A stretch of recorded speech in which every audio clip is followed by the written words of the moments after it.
All right, here we go. Speaking of being careful, the NFL draft is coming quickly. Let's bring on Chris Easterling, Browns beat reporter for the Akron Beacon Journal. Kind enough to join us here this afternoon on 1310 WDPN and all across our big, bad, mighty platforms on social media. Chris, good afternoon. Are you enjoying the sunshine today? It's not sunshine where I'm at. No?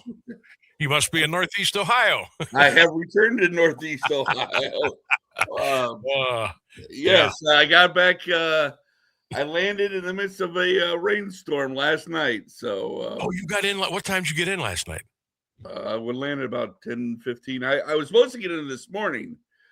I was supposed to take a red eye home last night to Charlotte and Charlotte to Akron Canton, but I'm like, I just too much sun, Sam. Just too much sun. What's the matter with you? We got to get. Well, I'm not outside in the sun while I'm out there. Some of us are working here. I know.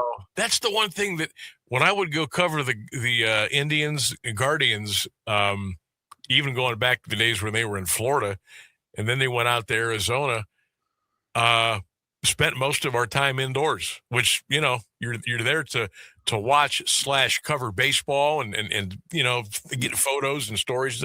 Spend a lot of our time indoors. So I know exactly what you're talking about there. So the draft is looming, and there are still a lot of questions that probably a lot of people want answers to. And who knows, we may not know them until they run to the podium that night. On a scale of 1 to 10, Chris, if I said, okay, the Browns are absolutely, definitely going to use that number 6 pick for themselves, what kind of a number would you give me on that? 50-50. 50. Okay, that's about where I'm at. And I think it's 50-50, but I'm just curious if they're going to actually find a taker to move up to that 6th spot. It's because let's look at this draft. And then before I don't mean to cut off your next question. No, go for it. The best 2 players are I would, after you take Mendoza out of the equation, the best 2 players are a running back, Jeremiah Love, and a safety, Caleb Downs, which are outstanding football players. And I'd love to have both of them on my team.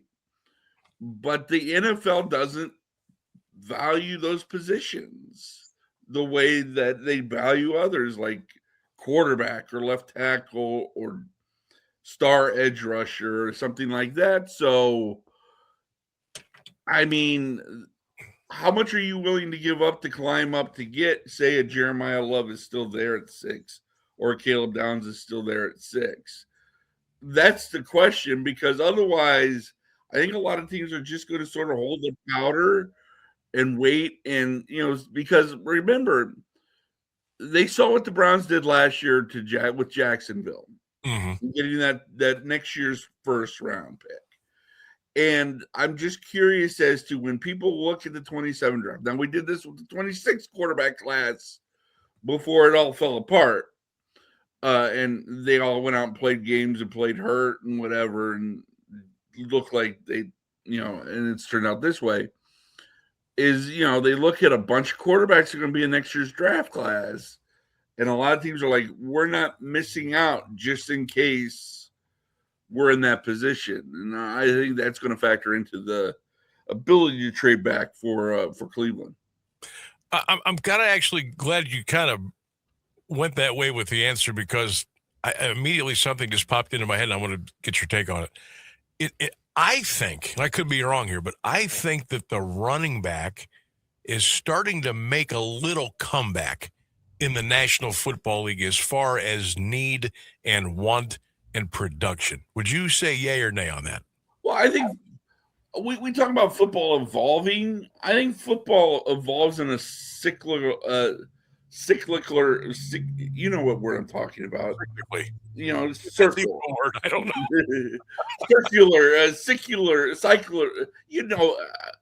I'm in print, not speaking journalism. That's right. Cyclical. There. By God, it came to me. in that, I mean, the evolution of the game, it comes, the run, it comes back to its roots, but those roots evolve as, the coaching and, the schematics and everything kind of evolve around it. In that, like, I've had coaches tell me, you look at the 85 yards through the heart of the South play in the Sugar Bowl, the Zeke Elliott run. Yep. Well, that's a wing T concept, but it's run out of a spread offense. And I think you're seeing that in football, is that they're going back to running the football, but they're running it in just different ways and utilizing it in different. And does that make sense? Yeah, because it's like some coaches and teams have the philosophy of, we're going to spread you out to run. Others say, we're going to spread you out to throw. You know what I mean? Well, look at the guy the Browns have hired, and look at their head coaches, Todd Monken. I mean, look at those Baltimore teams. I mean, that, I bet you if you asked a lot of coaches, the modern run game. Now, granted, he has 2 Hall of Famers there. To keep his spots in that run game, but you have a Derrick Henry and Lamar Jackson, where you have, you almost are playing one off the other, and I think you're going to see more run, because the defenses have gotten so good. They have done so much to take away the too high safety stuff. Right.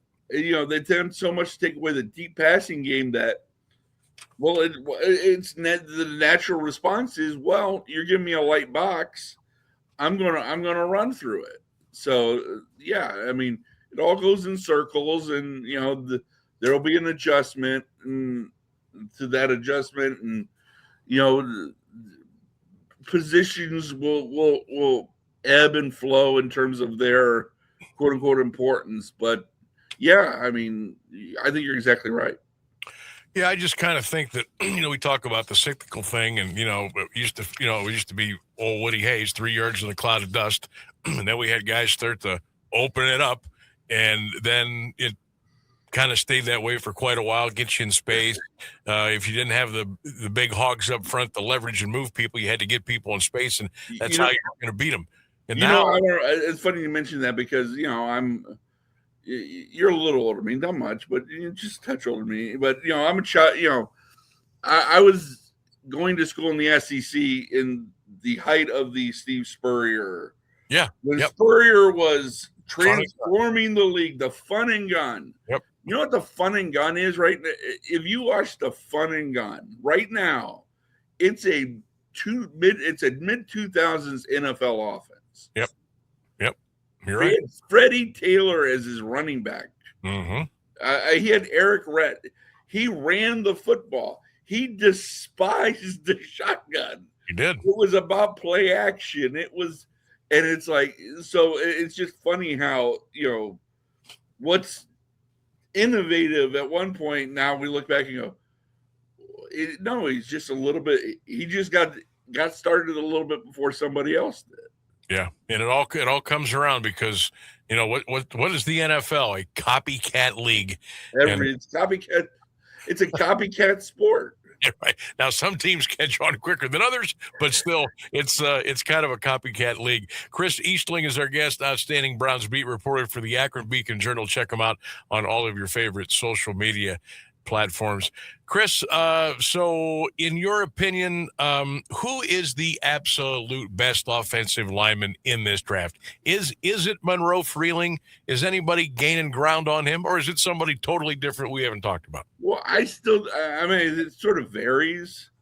I still think Mauanoa and at Miami, Fano from Utah, are still kind of the two guys that you still hear more about, because I think they look at Freeling's looked at.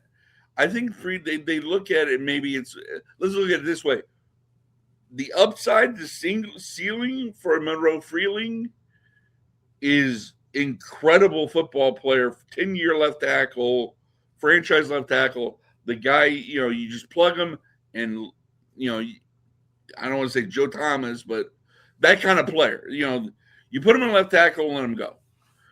But, I guess, and I sort of asked a bunch of people about this when I was in Phoenix at the owners' meetings, is that it seems like when you look at this class, the number of true left tackles is very small, at least at the top of the class, which is why I push it so much as the pick at 6, is because you can get a high quality wide receiver, I think, at 24. I don't think you can do that at a left tackle, a true left tackle at 6. Now I'll get pushback and say, well, left and right doesn't matter as much anymore because, look, TJ Watt lines up off your right tackle. Myles Garrett gets moved around all over the place. These defensive coaches and coordinators, it's not, again, kind of going back to the evolution of the game, they're not necessarily, pigeonholing somebody, but you need a left tackle on this team. There's no left tackle on this team. Yeah. That's why, I just don't think that you can come out of. That's why I think you need to draft a left tackle, and I think Freeling's ceiling makes him the better bet of there. Yeah, to me, Chris, the more I know this is boring. The more offensive linemen they pick, the happier I'm going to be. I want to work this thing from the inside out and worry about the other stuff when you need to worry about it. But you need, look, since the beginning of time, you've got to have a line. It's just that simple. There's somebody calling me. Come on, look, get off that. Okay, so let's go to the quarterback room, Chris. And to me, it's Shedeur. It's Watson. Who's going to start? Forget that. Who is Todd Monken wanting to start? I don't think Todd Monken knows who he wants to start. But I think we're underestimating that there are people in that building who want Deshaun Watson. I concur. And that if 4 is your starting quarterback, don't be surprised. If Deshaun Watson is a starting quarterback on opening day, do not be surprised. I don't like that. I don't see what you can get out of that other than, you may win more games, but he's a free agent at the end of the year, and you got to sign him. You can sign him to an extension. I get that. I realize that. But that's just tying up more money in a guy who hasn't played a full season since, we were going through a pandemic. Right.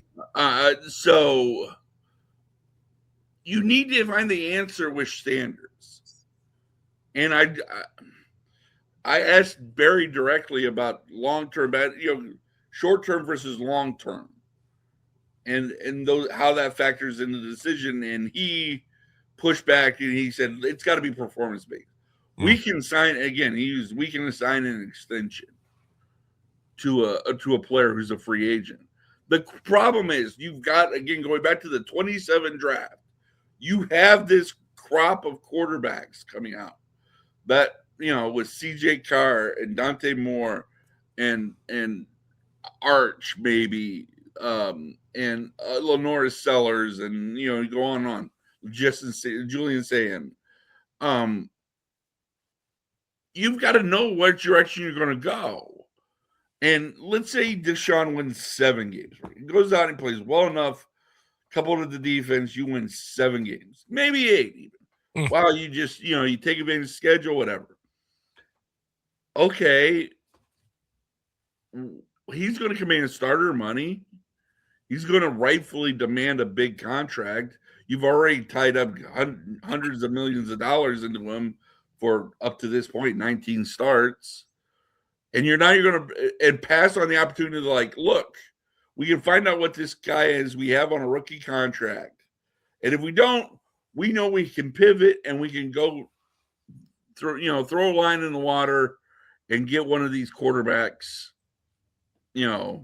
potentially in the 27 draft. But that they say it's Todd Monken's decision, but I'm going to be fascinated to see how it plays. Chris, this has the opportunity to once again be the biggest flipping circus in the history of mankind. Why does this keep happening? Why can't we get this right? Why can't we put our guy in a position? Okay, look, QBA, you're going to be our guy. QBB, you're the backup. Hold the clipboard, be a team guy.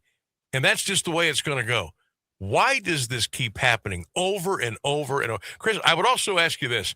The last time we saw Deshaun on the field and he went down with the injury, did you ever in a million years think in 2026 he could be your starting quarterback?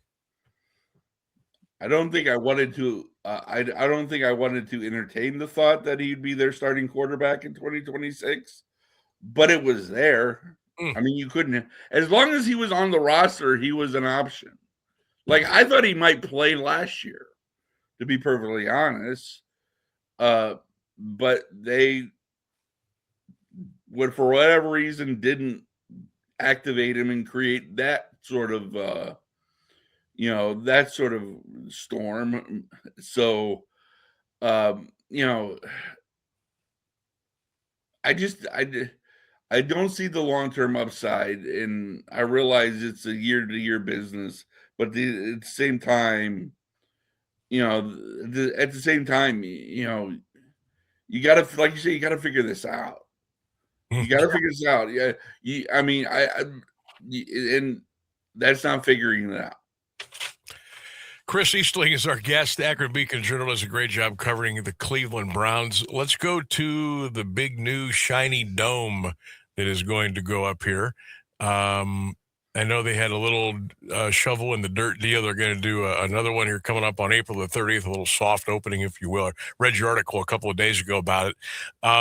Is everything kind of okay on course here? I know there's still that question about the $600 million in unclaimed funds, but maybe outside of that is a little bit of a detour. Is everything look good, blueprints on paper, and as far as the schedule is concerned to get it up and rolling? Yeah, I think other than the $600 million, I think they're charging ahead. And look,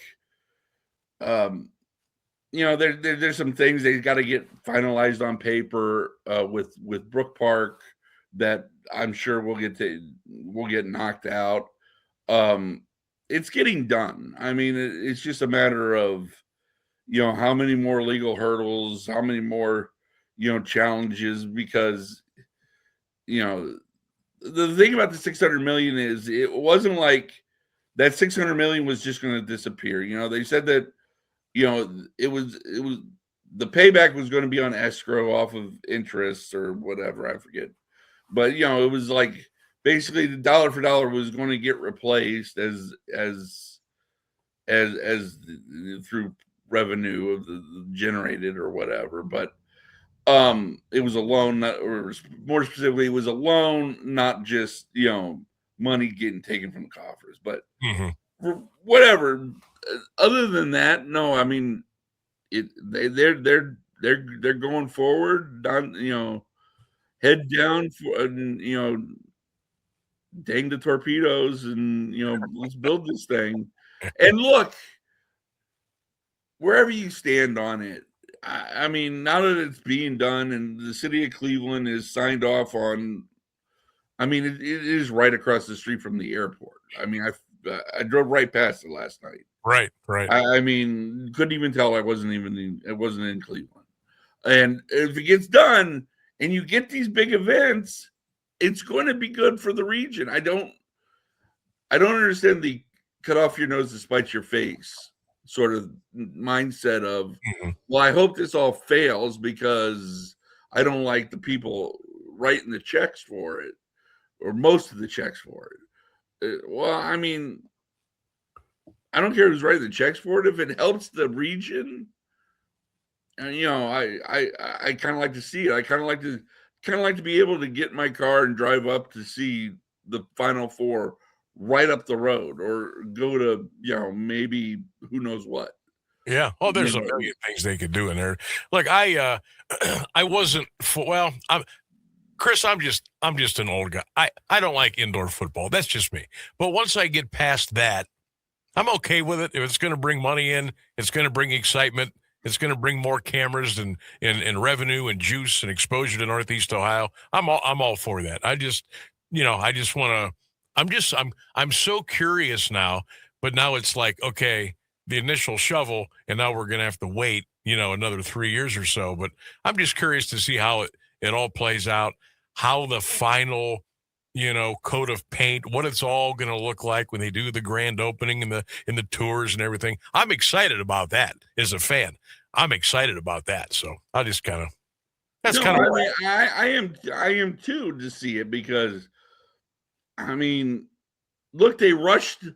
They were so desperate to get a team back. They rushed the old stadium, the now new old stadium. yeah, Those of us who know what the real old stadium is. that's right. It was a rush job just so they had a stadium to play in '99, and they're doing this, at least from all you can tell. Jimmy even said, he's like, this is a 50 to 75 year project, not a 20-year project. This is something that they hope can be the centerpiece for it. Now, actions louder than words and all that, but let's see it get done, and then let's see what actually happens. Well, it'll be fun to follow. You got the team, you got the stadium, you got all the other stuff in between. It'll keep you on your toes, I know. Chris Easterling, beat writer for the Browns, Akron Beacon Journal. Check him out on all of his social medias. Chris, always a pleasure. Welcome back to the great state of Ohio, the heart of it all. Have a great Easter. Hey, thanks a lot. You too, Sammy. You got it. There he goes. Chris Easterling is our guest. We're a little bit late. Let's go. News and weather next, 1310.